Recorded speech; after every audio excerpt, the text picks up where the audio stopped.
So I'm going to talk about COVID-19 and the intercultural communication.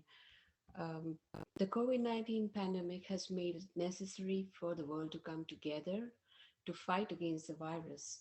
But in many instances, what we observe is that it has created divisions across borders, religion, race, and culture.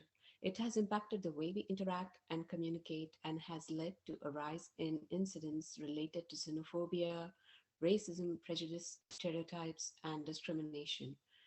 What we see are increasingly blocked borders with travel bans, visa restrictions, immigration processes further complicated, and so on. Religious tensions and hate crimes are on the rise, and some religious groups have been targeted as super spreaders of the virus, not to mention the race related hate crimes that associate members of a certain race to be responsible for the pandemic. In these times, we need to be empathetic and cooperate with each other for better solutions for these issues. What role does intercultural communication play in this scenario, and what can it offer?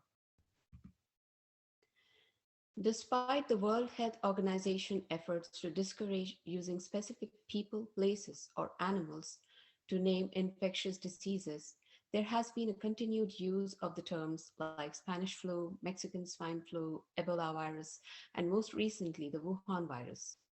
This can be psychologically damaging to some and signify how authorities and the public respond to an epidemic.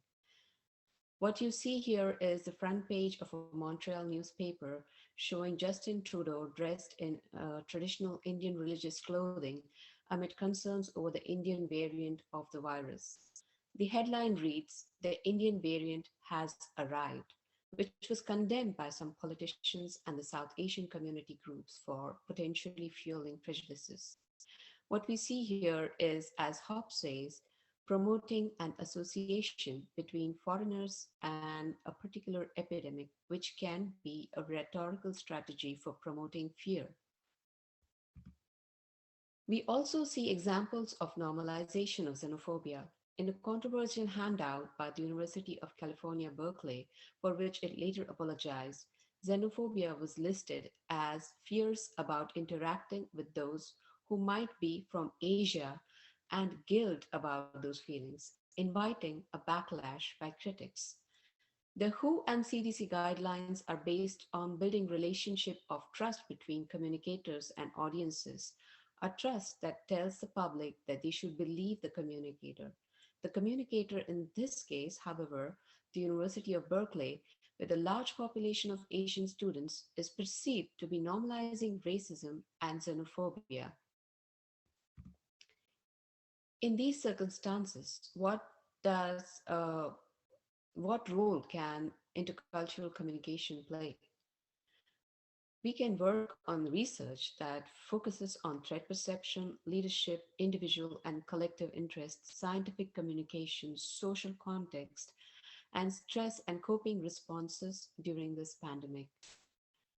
We could also build intercultural network research and inform policy adjustments in neighborhood and housing planning, communication infrastructure, community education, and cultural programming within healthcare settings that facilitate connections among distinct community networks. Lastly, what can we do as technical writers?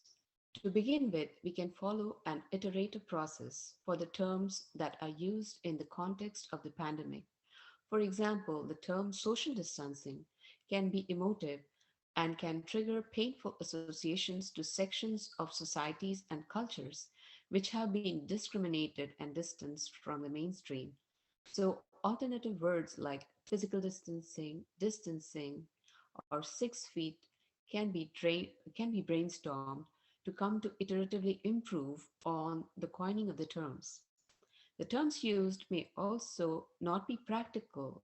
For example, in the case of social distancing, some countries and regions where the socio-economic conditions are not conducive to maintaining a distance, it may not make sense to the people. And as technical communicators, we need to be understanding and empathetic to these situations before we draft our content.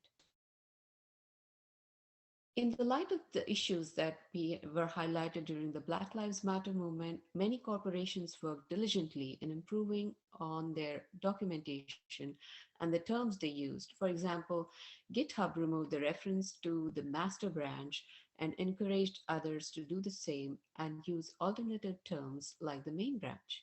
So, as technical writers, and technical communicators, we need to be mindful in our use of terms and terminologies in the context of the COVID 19 pandemic and come up with empathetic and inclusive strategies in our work.